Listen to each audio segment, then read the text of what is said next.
Hello students, how are you all? I hope you all are fine. It's been a very long time that we haven't met, but you know that we have to still go on. And so I have come up with the studies for class 10 of English, that is in the first chapter of A Letter to God. This is written by G.L. Fuentes. A Letter to God basically is a chapter where you will read about Lencho, who is a farmer, writes a letter to God when his crops are ruined, asking for 100 pesos. So basically ये जो कहानी है वो एक farmer के बारे में है जिसका नाम लेंचो है और वो अपनी एक जो है खेती-बाड़ी की काम करता है और आपको जैसे पता है किसानों को ज़्यादातर बारिश जो है उसकी ज़्यादातर आवश्यकता होती है। उसी दौरान जैसे ही वो वक्त आता है कि उनकी जो फसल पूरी तरह से राइप हो जाती है और हेल स्टोन्स आने की वजह से वो पूरी तरह से नष्ट हो जाता है, उसी के बाद लेंचो जो है एक आशा करता है कि अगर वो कोई जो एक उससे मदद कर सकता है या हेल्प कर सकता है वो और कोई नहीं लेकिन इसमें भगवान ही है। तो now we will start with this chapter.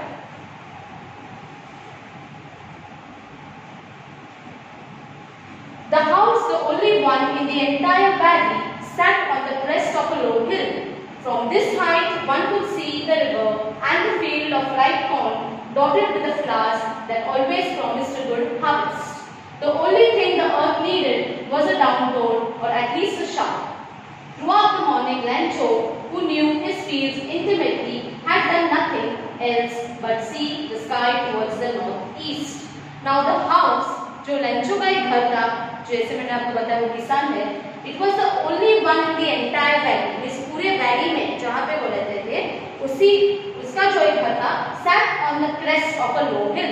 Crest of the low hill का मतलब होता है कि एक पहाड़, एक छोटी सी जो पहाड़ है उसको हम हिल बोलते हैं और उसके चोटी पे जो एक घर हुआ करता था वो लेंचो का था।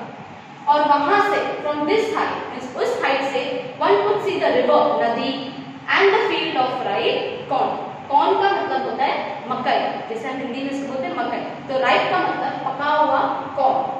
डॉटेड विद द फ्लावर्स, जैसे कोई चीज जब पक जाती है तो उसमें फ्लावर्स आ जाते हैं, that always promised a good harvest. Good harvest means, harvest का मतलब होता है फसल, एक अच्छी सी फसल। The only thing the earth needed was a downpour और एटलीस्ट अ शावर। डाउनपोर का मतलब होता है बहुत जोरों की बारिश और शावर का मतलब होता है एक हल्की सी बारिश। Throughout the morning, Lencho, who knew his fields intimately, had done nothing else but see the sky towards the northeast. अभी लेंचो है, वो तो अपनी खेती के बारे में अच्छे से ही जानता होगा, तो वो अपने फील्ड्स को इंटीमेटली का मतलब होता है नजदीक से, क्लोजली, बहुत अच्छी तरह से जानता था। तो he had done nothing else, उसने और कुछ नहीं किया, but see the sky towards the northeast. वो नॉर्थ ईस्ट डायरेक्शन में इसलिए देख रहा था कि उसे पता था कि जो बारिश आने वाली है वो नॉर्थ ईस्ट डायरेक्शन से आ रही है। Now we are really going to get some water, woman. The woman who was preparing supper replied, "Yes, God willing." Now we are going to get some water, woman. ये woman जो है वो basically है Lencho की wife, जिसे वो बता रहा है we are going to get some water. Some water का मतलब है कि वो बता रहा है कि अभी बारिश होने वाली है। The woman who was preparing supper, woman उसकी वाइफ जो सपर का मतलब हो चाहे तो मील या डिनर बना रही थी रात के समय, तो उसने ये बताया yes God willing, उसने रिप्लाई किया कि भगवान के दया से बारिश हो जाए। The older boys were working in the field while the smaller ones were playing near the house until the woman called to them all, "Come on for dinner."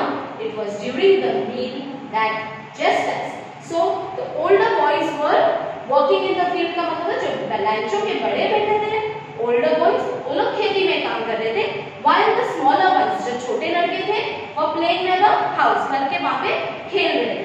Until the woman, जब तक उस lady ने आवाज दिया कि अब अभी जो है डिनर जो है वो तैयार हो चुका है और हमें डिनर कर लेना चाहिए। It was during the meal that just as Lencho had predicted, big drops of rain began to fall. जैसे ही मील खाते समय लेंचो ने प्रेडिक्ट किया था, प्रेडिक्ट का मतलब उसने शायद एक सोच लिया था कि अभी बारिश होने वाला है और big drops of rain began to fall, और बड़ी ड्रॉप्स जो है बारिश की गिरने लगी, बूंदे गिरने लगी। In the north east huge mountains of clouds could be seen approaching. और नॉर्थ ईस्ट का जैसे मैंने आपको पहले समझाया था डायरेक्शन जो है, उस डायरेक्शन से जो क्लाउड्स जो आ रहे थे वो दिख रहे थे। वो अप्रोचिंग मींस लैंचो अभी उसे देख पा रहा था।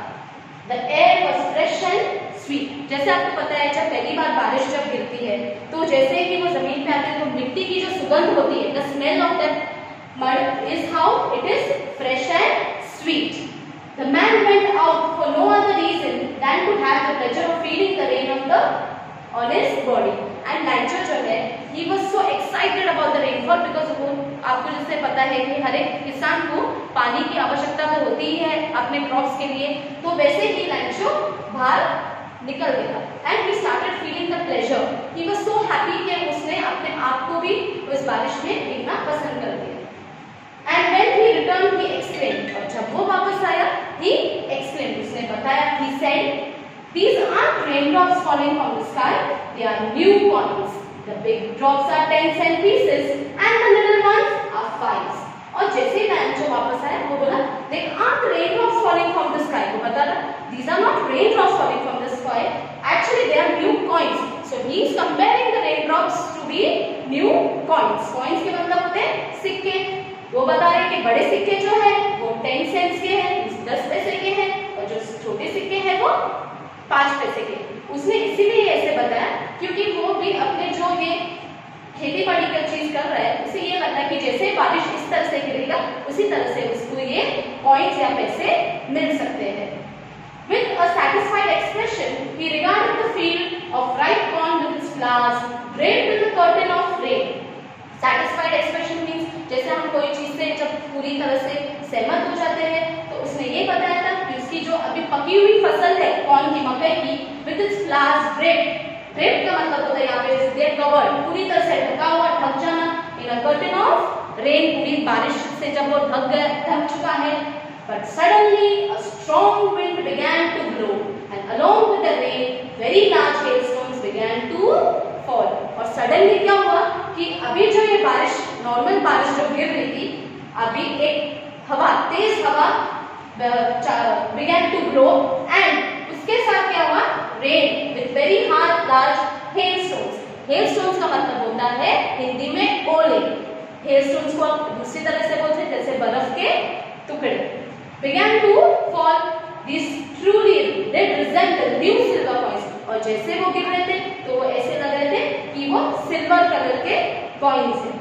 The boys exposing themselves to the rain ran out to collect the frozen pearls. The boys means जो लैंचो के बेटे हैं उन्होंने क्या किया, exposing themselves means बाहर की तरफ, घर से बाहर जाके वो बारिश में या जो hailstone की तरह से भीगने लगे एंड वो उसे जमा करने लगे। फ्रोजन पर्ल्स भी जैसे वो आइस के छोटे छोटे पर्ल्स जैसे फ्रोजन जैसे लग रहे थे और वो जमा करने लगे। It's really getting bad now, exclaimed the man. और अभी लैंचो जो है वो थोड़ा सा वो परेशान हुए बिकॉज वो सोच रहे थे कि अभी तो ये और भी वर्स्ट हो रहा है, it's getting bad now. I hope it passes quickly.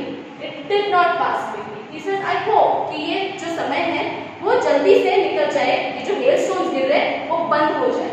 But it did not pass quickly. और ये पास हुआ ही नहीं। For an hour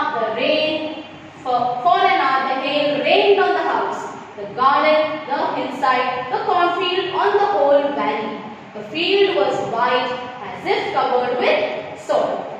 अभी 1 घंटे के बाद भी ये बंद नहीं हुआ and it rained on the house. और वो चालू ही था बारिश घर के ऊपर, बगीचे में, हिल की तरफ, कॉर्नफील्ड में जो उनका मकाई का फील्ड है उस तरफ, ऑन द होल वैली, इस इर्द गिर्द के सभी जगहों पर ये गिर चुका था।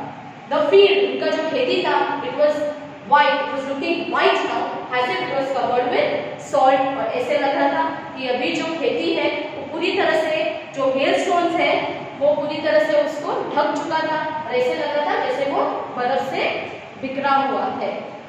Not a leaf remained on the tree, झाड़ में एक भी पत्ता नहीं था। The corn was totally destroyed. और लैंचो के फील्ड्स के कॉर्न थे या मकाई था, अब वो totally डिस्ट्रक्ट हो चुका था, डिस्ट्रॉय हो चुका था। The flowers were gone from the plants. जो छोटे छोटे फूल थे वो भी प्लांट से निकल चुके थे। Lencho's soul was filled with sadness.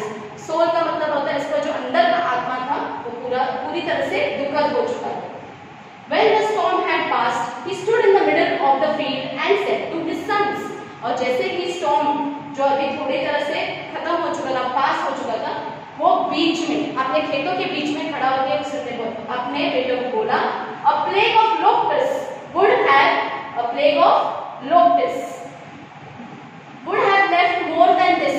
जो प्लेग ऑफ लोकस होता है वो शायद इससे भी ज्यादा कर चुका होता था, but the hail has left nothing. इसका मतलब है लोकस का मतलब होता है एक इंसेक्ट जो होता है, वो ये बता रहा है बेटों को बता रहा है कि वो जो है प्लेग ऑफ लोकस शायद वो जो नुकसान खेतों में करता है वो भी कम है, लेकिन इस हेल ने तो पूरी तरह मेरे खेतों को नष्ट कर दिया। This year we will have no corn. वो बता रहा है कि इस साल शायद हमारे पास मकई या कॉर्न नहीं होगा। That night was a sorrowful one. All our work for nothing. That night was a sorrowful. उस रात जो था एक बहुत ही दुखद रात थी। All our work for nothing. जितना भी उन्होंने खेतों में काम किया था वो पूरी तरह से चले नष्ट हो चुका था। There is no one who can help us. अभी तो कोई भी नहीं है जो हमारी मदद कर सकता है। We all go hungry this year. और उसे ऐसा लग रहा था कि ये पूरे साल तक शायद हम भूखे ही रह जाएंगे। Now I have explained this till here, and we have got some oral comprehensions which I will be discussing with you all. What did Lancho hope for? So basically, Lancho ने किस चीज के लिए होप की? जैसे आपको एक पता है ये लेसन है, ये बेसिकली खेतों के बारे में। तो Lancho hope for rain. Why did Lancho say the raindrops are like blue coins? Lancho ने ये क्यों बताया कि raindrops coins के जैसे हैं? क्योंकि कोई 10 सेंट्स के थे और कोई 5 सेंट्स के थे, जिसके वजह से वो अपनी खेती कर सकते थे। How did the rain change? What happened to Lancho's field? How did the rain change? The rain changed to, मैंने क्या बताया था? It changed to hailstones. And what happened to Lancho's fields because of the hailstones? His fields was completely destroyed. What were Lancho's feeling when the hail stopped? तो Lancho की feeling क्या थी जब hail stopped हो गया? He felt very sad because the entire field was destroyed. Now I have finished with the first half of this chapter and I have discussed some of the oral comprehensions. For the second half, we will be meeting you all in the second video.